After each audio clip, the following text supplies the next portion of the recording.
Pakistan government పట్టుకొని అతనికి death sentence వేసింది. డెత్ సెంటెన్స్ అంటే ఏంటండి? ఉరిశిక్ష వేసింది.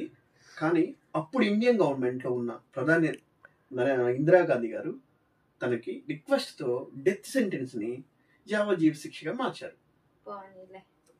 కానీ అదే జైల్లో 2004 వరకు 1984 ఇప్పుడు పాకిస్తాన్ జైల్లో పెట్టారా అని మన ఇండియాలో పెట్టారా? పాకిస్తాన్ జైల్లోనే. అబ్బో, అయితే బతినిచ్చుండరుగా. నానా చిత్రహింసలు చేశారు తెలుసా. కానీ మన దేశం గురించి చిన్న ఇన్ఫర్మేషన్ కూడా వాళ్ళకి చెప్పాల. మరి ఇండియన్స్ అంటే అంతేగా, ఎందుకు చెప్తారా? దేశం మీద ప్రేమ భక్తి. కానీ అదే జైల్లో చిత్రహింసలకు గురి కాబడ్డాడు, అలాగే చనిపోయాడు పాపం.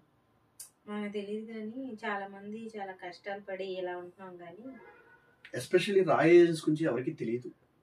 దాంట్లో రవీంద్ర కౌశిక్ గారు, ఇతనికి ఇందిరాగాంధీ గారు బ్లాక్ టైగర్ అనే బిరుదు కూడా ఇచ్చింది తెలుసా. ఎవరికి ఇవ్వలేదు. Thank you.